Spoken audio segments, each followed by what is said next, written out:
네, 오늘 하박국서 두 번째 시간입니다. 의인은 무엇으로 사는가? 의인은 무엇으로 사는가라는 제목으로 말씀을 나누겠습니다.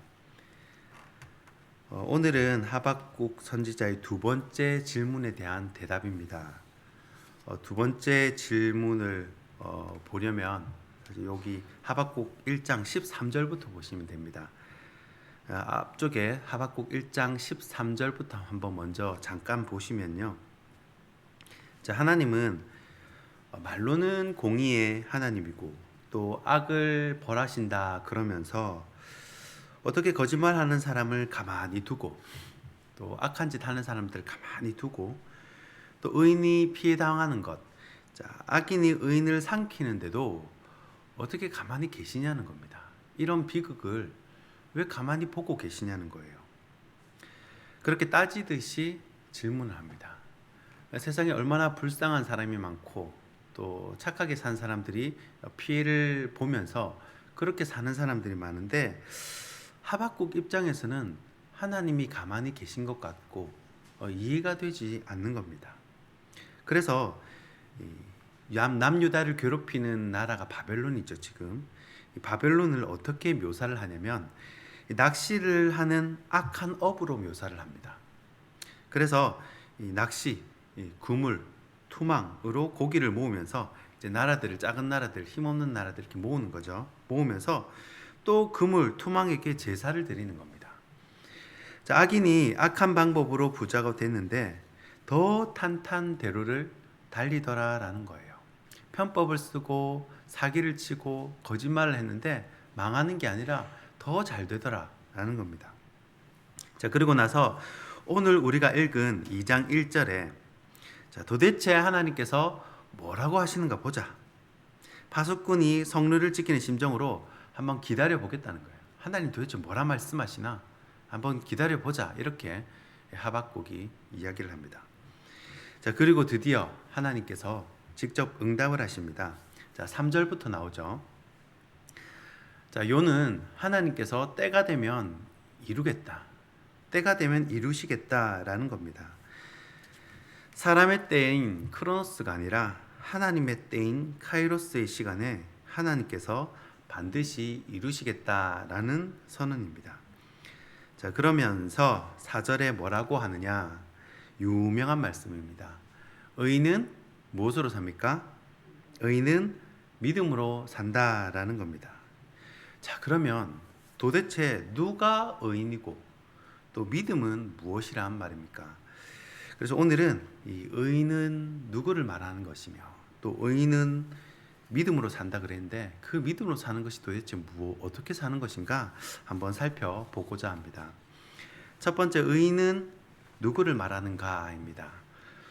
의인을 말할 때 빼놓을 수 없는 인물이 바로 아브라함입니다. 아브라함을 한번 예를 들어보겠습니다.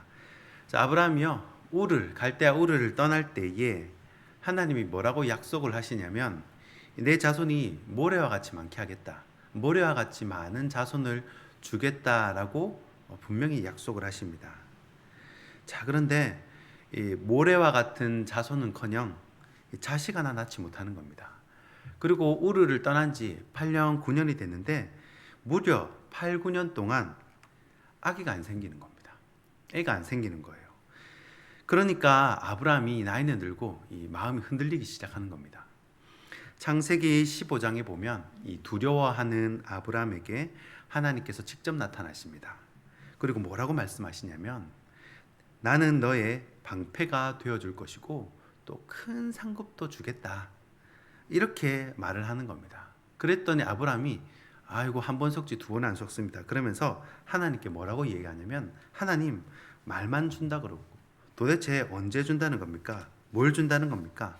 아들 하나도 없는데. 그러면서 이제 내가 기르는 엘리에셀이 내 상속자가 될 겁니다라고 얘기를 하는 거예요. 그러니까 하나님이 뭐라고 다시 말씀하시냐면 내 몸에서 난 자가 내 후사가 될 것이다. 그러면서 아브라함을 밖으로 데려나갑니다. 이 답답한 아브라함, 불안한 아브라함을 밖으로 데려 나가요. 그리고 하늘의 무뼈를 쫙 보여줍니다. 그러면서 하나님이 내 자손이 이 별과 같을 것이다 라고 약속을 하자 이 약속의 말씀을 받고 아브라함이 믿었습니다. 자, 이에 여호와를 믿으니 하나님께서 아브라함을 의롭게 여기셨다라고 말씀을 하십니다. 그래서 의는 하나님의 말씀, 이 약속을 듣고 그 약속을, 그 말씀을 믿는 자를 가리키는 겁니다. 하나님의 말씀을 믿는 자, 곧 의인이다라는 것이에요. 자, 그러면 두 번째는 어떻게 사는 게 믿음대로 사는 것이냐? 자, 하박국 2장 4절에 의인은 믿음으로 산다라고 하지 않습니까? 자, 믿음으로 산다라고 할 때 히브리 원어의 뜻을 살펴보니까 견고함, 신실함, 성실함이라는 뜻으로 나옵니다. 그러니까 이 구절을 원어대로 히브리 원어 그대로 번역을 하자면 의인은 성실함으로 견고함으로 산다라는 말이 됩니다. 자, 여기에 해당하는 히브리 단어가 바로 에무나라는 단어인데 자, 이 단어가 맨 처음 성경에 등장한 곳이 바로 출애굽기 17장 12절 말씀입니다. 자, 이스라엘이 애굽을 탈출해 가지고 광야를 지나는 가중에 르비딤이라는 곳에 도착하게 됩니다. 그런데 그때 누가 이스라엘을 공격하냐면 이 아말렉이 이스라엘을 지친 이스라엘을 공격을 합니다.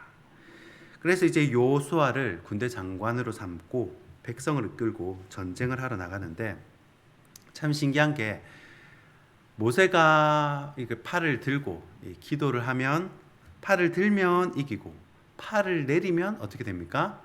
전쟁에서 지는 거예요. 출애굽기 17장 12절 말씀입니다. 모세의 팔이 피곤함에 그들이 돌을 가져다가 모세의 아래에 놓아 그가 그 위에 앉게 하고 아론과 훌이 한 사람은 이쪽에서 한 사람은 저쪽에서 모세의 손을 붙들어 올렸더니 그 손이 해가 지도록 내려오지 아니한지라. 아멘. 자, 손이 내려오지 아니한지라. 자, 이 부분이 히브리 단어 이 에무나입니다. 개역 개정에는 손이 내려오지 아니한지라라고 이렇게 번역을 했는데 실제로 이제 영어 성경에는 스테디, 버티다라고 번역을 합니다. 자, 모세가 팔을 들면 전쟁에서 이기고 팔을 내리면 전쟁에서 지는데 이 팔을 안 내리고 끝까지 버텼다는 겁니다. 그러니까 원어대로 다시 해석을 한다면 해가 질 때까지 모세는 팔이 내려오지 않도록 끝까지 버텼다라는 말이 됩니다. 그러니까 의인은 믿음으로 살리라라고 하는 이 믿음이라는 히브리어 단어 에무나는 기본적으로 버티다라는 뜻을 가지고 있다는 것입니다. 자, 그러면 의인이 그 견딤, 버팀으로 살리라라는 건 무슨 말입니까?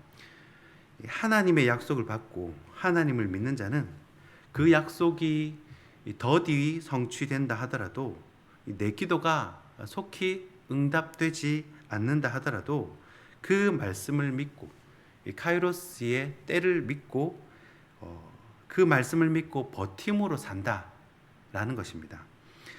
우리가 교회에서 교사로 섬기고 또 식당 봉사로 차량으로 안내로 여러 가지 다양한 헌신을 하고 또 섬김을 하고 있습니다. 그런데 이렇게 섬긴다고 내가 나의 삶이 드라마틱하게 바뀌는 게 없어요. 여전히 내 가정에는 해결되지 않은 문제가 있고 또 내 자녀에게도 해결되지 않은 문제가 여전히 있다는 것입니다. 심지어는 이 사역을 하면서도 이런 생각이 듭니다. 굳이 이렇게 처자식 고생시켜가며 이 길을 가야 하나 그런 생각이 들 때도 있습니다.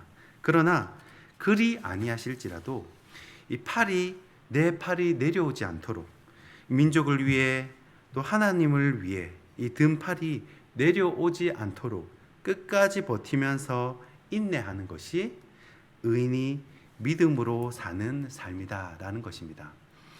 이 단어가 쓰인 곳이 또 한 군데 있습니다. 바로 호세아서입니다.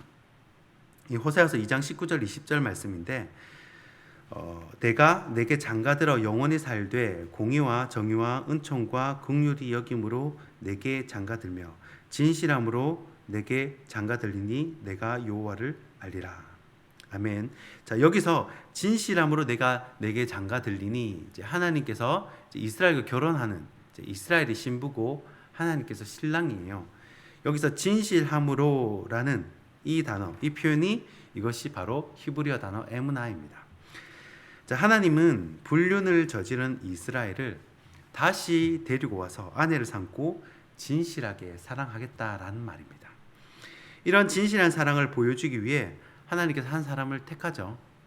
그 사람이 바로 호세아입니다. 그리고 이 호세아는 온몸으로 이 일을 다 겪습니다. 다시 믿어주는 거죠. 여러분, 하나님의 말씀을 믿고 하나님의 약속을 믿는 사람을 의인이라고 한다면 믿음은 그 말씀을 믿고 끝까지 버텨내는 것이 믿음으로 사는 삶이다라는 거예요. 바벨론이 승승장구합니다. 그리고 하나님의 백성들은 괴롭힘을 당하고 또 생존의 위협도 당합니다. 그래도 견디는 거예요. 이 믿음을 잃지 않는 겁니다. 버티는 거예요. 그때 바로 하나님이 주시는 이 생명을 선물로 받게 된다라는 겁니다. 자, 여러분, 모세가 팔을 끝까지 내리지 않고 끝까지 버텨가지고 팔을 내리지 않고 끝까지 버텨가지고 힘들었어요. 그런데 얻는 게 뭐였습니까? 바로 민족이 얻은 것이 무엇이었습니까? 생명이었어요. 호세아가 이 바람핀 아내 끝까지 고매를 다시 안을 수 있는 이유가 무엇입니까? 바로 사랑입니다. 끝까지 견디고 끝까지 버틸 때 의인에게 주어지는 선물이 바로 사랑이고 생명이라는 거예요. 말씀을 정리하겠습니다.